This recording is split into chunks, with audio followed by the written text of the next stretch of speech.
सदगुरुदेव भगवान की जय, श्री मौनी बाबा जी भगवान की जय। आज की कथा में मूर्ति पूजा पर विशेष प्रकाश डाला जाएगा। आप सुने। धर्म प्रचार व प्रसार के लिए स्वामी विवेकानंद देशाटन करते थे। देश के कोने कोने में वह घूमे और धर्म प्रचार की ज्योति प्रज्वलित करते रहे। एक बार वह अलवर पहुँचे। वहाँ के राजा ने उनका आदर सत्कार किया और अपने यहाँ आतिथ्य ग्रहण करने का निवेदन किया। विवेकानंद उनके यहाँ रुक गए। वहाँ धर्म पर वार्तालाप के दौरान अलवर के राजा ने कहा कि वह मूर्ति पूजा के विरोधी हैं तथा उसे अंधविश्वास मानते हैं। राजा ने यह भी कहा कि मूर्ति पूजा ढकोसला है, इससे भगवान की उपासना कैसे हो सकती है। यह सुन विवेकानंद ने राजा से कहा कि क्या आप अपने पिता के चित्र पर थूक सकते हैं। राजा एकाएक झिझक गए और ऐसा करने से मना कर दिया। अब स्वामी विवेकानंद ने समझाया, यह चित्र आपके पिता का है और चित्र मात्र है, साक्षात आपके पिता नहीं। आप इस पर थूक नहीं सकते। ऐसा इसलिए कि आप इसे अपने पिता का स्वरूप मान रहे हैं, कभी इसका अनादर नहीं कर सकते। इसी प्रकार मूर्ति में लोग ईश्वर का स्वरूप मानकर उसकी पूजा करते हैं। ऐसे में आपको मूर्ति पूजा का विरोध नहीं करना चाहिए। अलवर के राजा को नया ज्ञान प्राप्त हुआ। गुरुदेव महाराज की जय। अभी आप जो है श्री हरिपाल जी की कथा सुन रहे हैं। भगवान ने कांपते हाथों चुपचाप जल्दी जल्दी सारे आभूषण उतार दिए। आखिर वे तो आए ही इसलिए थे। इसके बाद उन्होंने रुक्मिणी जी को भी संकेत किया कि जल्दी से तुम भी सारे आभूषण उतार दो, नहीं तो अनावश्यक विपत्ति पड़ जाएगी। रुक्मिणी जी को बड़ा आश्चर्य हुआ कि आज प्रभु कैसी लीला कर रहे हैं। जिनके डर से काल भी डरता हो, वे सर्वशक्तिमान प्रभु इस मत्स्य मानव से क्यों डर रहे हैं। फिर भी प्रभु की इच्छा समझकर उन्होंने सारे आभूषण उतार दिए। बस एक अंगुली में एक छल्ला भर रह गया, जो जल्दी में निकल नहीं रहा था। हरिपाल जी ने देखा कि सेठानी की उंगली में अभी एक छल्ला है और उससे भी संत सेवा हो सकती है, तो बड़ी निष्ठुरतापूर्वक उंगली मड़ोड़ कर उसे भी निकाल ही लिया। अब तो रुक्मिणी जी को बहुत क्रोध आया कि इस दुष्ट को इतने आभूषण दे दिए गए, फिर भी एक छल्ले के लिए इसने मेरी उंगली मड़ोड़ दी। वे साप देने की उद्यत हो गई। भगवान उनके मनोभाव को जान गए और कहीं रुक्मिणी जी साप न दे बैठें, यह सोचकर तुरंत अपने असली रूप में प्रकट हो गए और भक्त हरिपाल को अपने वक्षस्थल से लिपटा लिया। मानो प्रभु ने इस प्रकार रुक्मिणी जी को यह बता दिया हो कि इसे साप न दो, अन्यथा इसका साप भी मैं अपने ही ऊपर ले लूँगा। जब हरिपाल जी को यह पता चला कि जिस सेठ सेठानी को मैंने लूटा है वे तो मेरे परम आराध्य ही हैं, तो उनकी दशा विचित्र सी हो गई। महाराज वे बार बार प्रभु के चरणों में गिरकर क्षमा याचना करते, फिर प्रायश्चित करने के और सारा धन वापस करने लगे। तब भगवान ने कहा, भैया यह तो मैं तुम्हारे लिए ही लाया था। तुम्हारी संत सेवा में मैं बहुत प्रसन्न हूँ। तुम तो मेरे भक्तों के मुकुटमणि भक्तराज हो। तुम किसी प्रकार की चिंता न करो और यह सारा धन ले जाकर संतों की सेवा करो। श्री हरिपाल जी ने कहा, प्रभु यदि संतों को इस बात का पता लग जाएगा तो वे इसे स्वीकार नहीं करेंगे और मेरी जग हंसाई भी होगी कि इसने तो भगवान को ही लूट लिया। भगवान ने कहा, डरो मत, यह सब मेरी ही इच्छा से हुआ है, अतः मैं किसी से नहीं कहूँगा। इस प्रकार वार्तालाप कर और दर्शन देकर जब भगवान जाने को उद्यत हुए तो हरिपाल जी ने कहा, प्रभु यदि आपने संत सेवा से संतुष्ट होकर मुझे दर्शन दिए हैं तो इसकी प्रेरणा तो मुझे मेरी पत्नी ने दी है, अतः कृपा करके उसे भी दर्शन दे दें। भगवान भक्त श्री हरिपाल के भाव को जानकर बहुत प्रसन्न हुए और घर चलकर दर्शन देने की स्वीकृति दे दी। फिर क्या था, हरिपाल जी आनंद से नाच उठे। उन्होंने कंधे पर एक ओर भगवान को और एक ओर माता रुक्मिणी को बैठाया और घर लाकर सिंहासन पर बैठाकर उनकी सेवा पूजा की। तत्पश्चात संतों का बृहदाहरा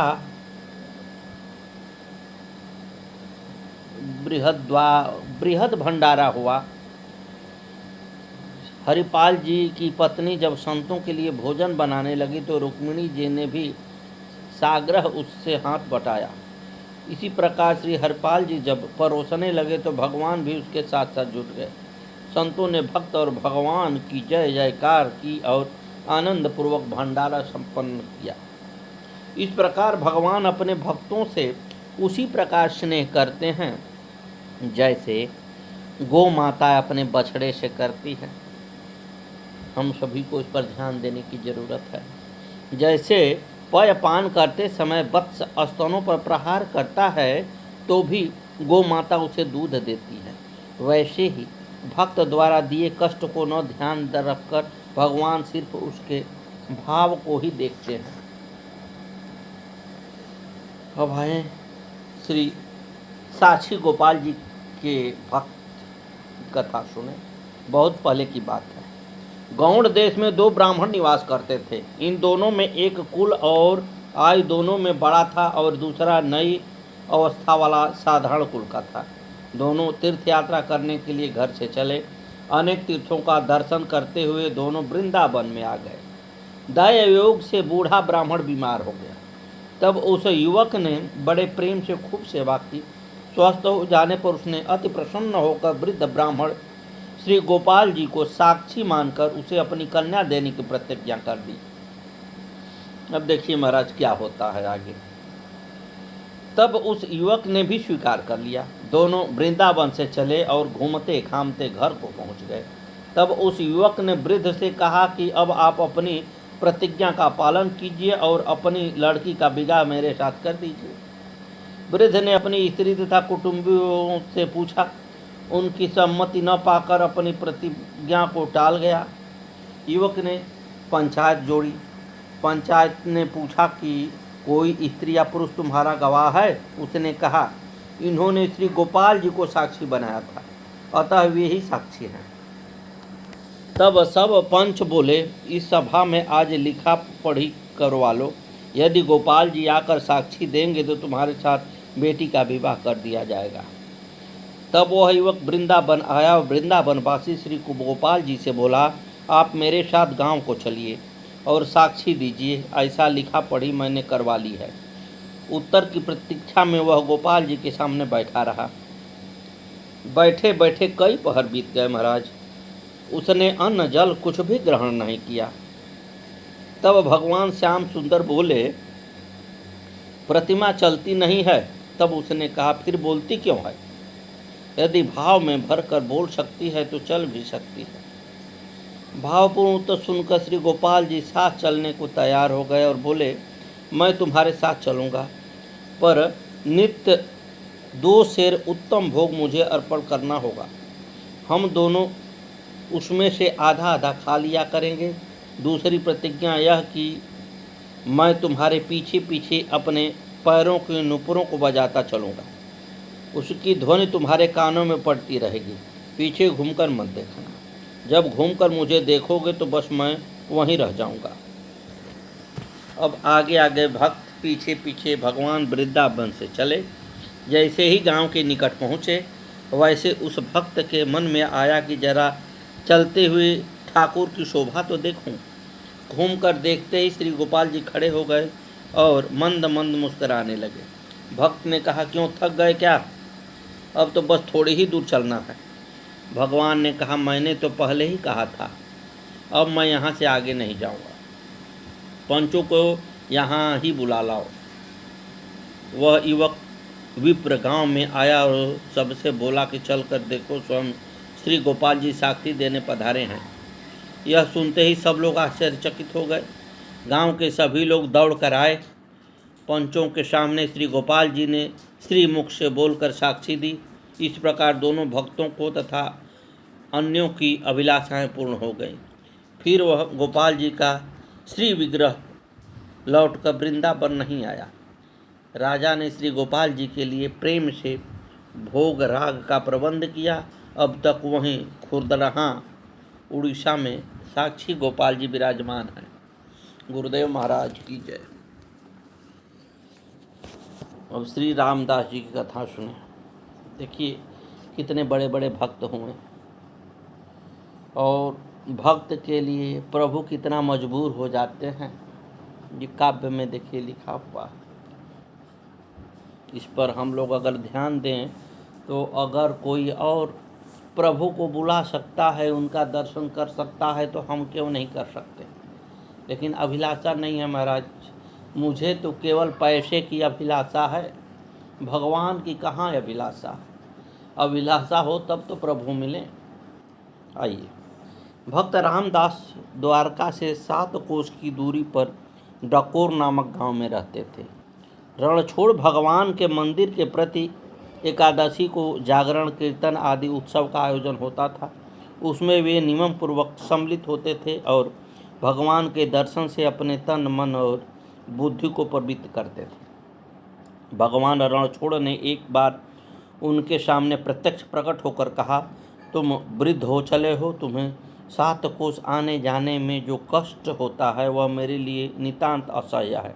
भक्त रामदास तो भगवान की रूप माधुरी से छकने में इतने तल्लीन हो गए कि उन्हें ब्रह्म ज्ञान कुछ रहा ही नहीं, बाह्य ज्ञान कुछ रहा नहीं।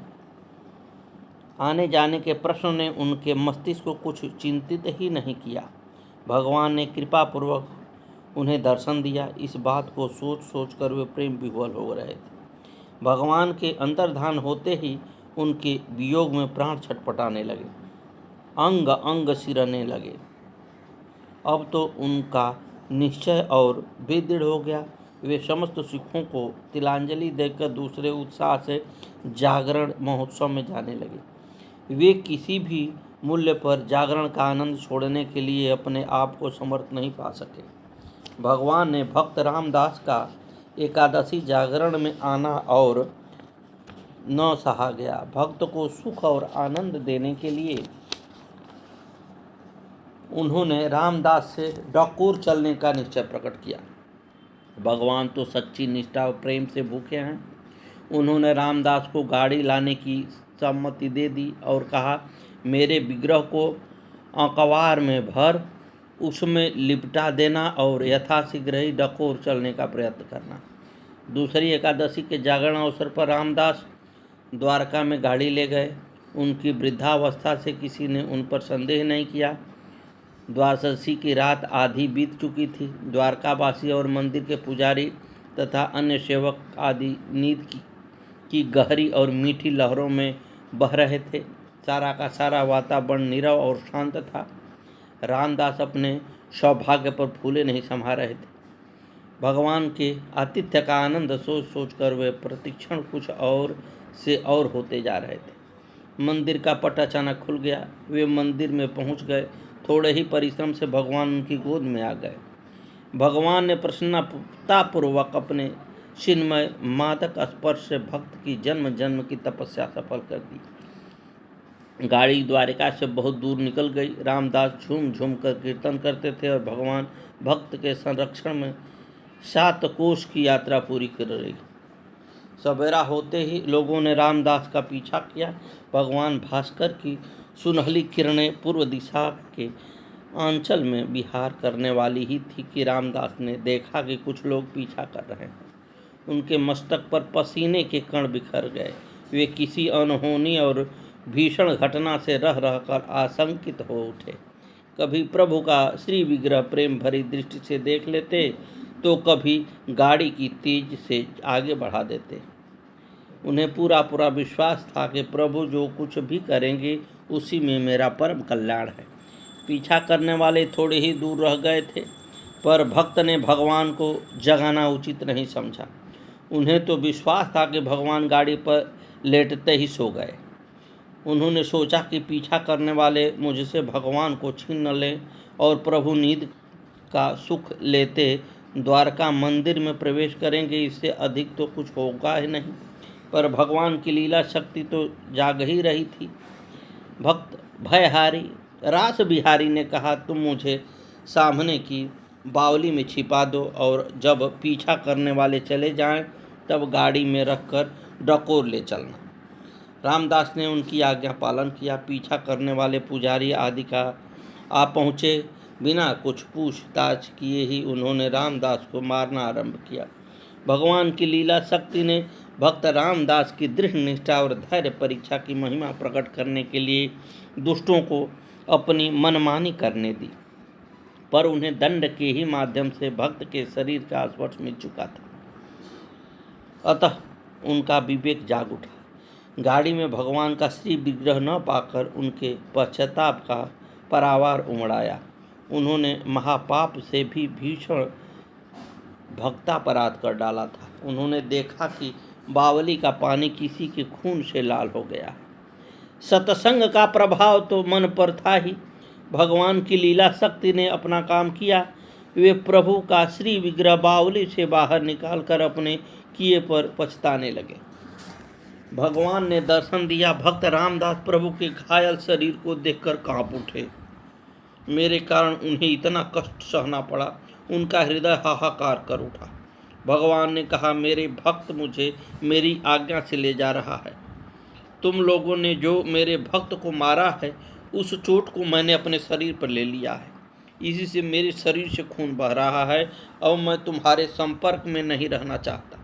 मेरी दूसरी प्रतिमा जो अमुक स्थान पर है, मंदिर में स्थापित कर भक्ति और प्रेम से अपना अंतःकरण पवित्र करो। इस महान अपराध का यही प्रायश्चित है।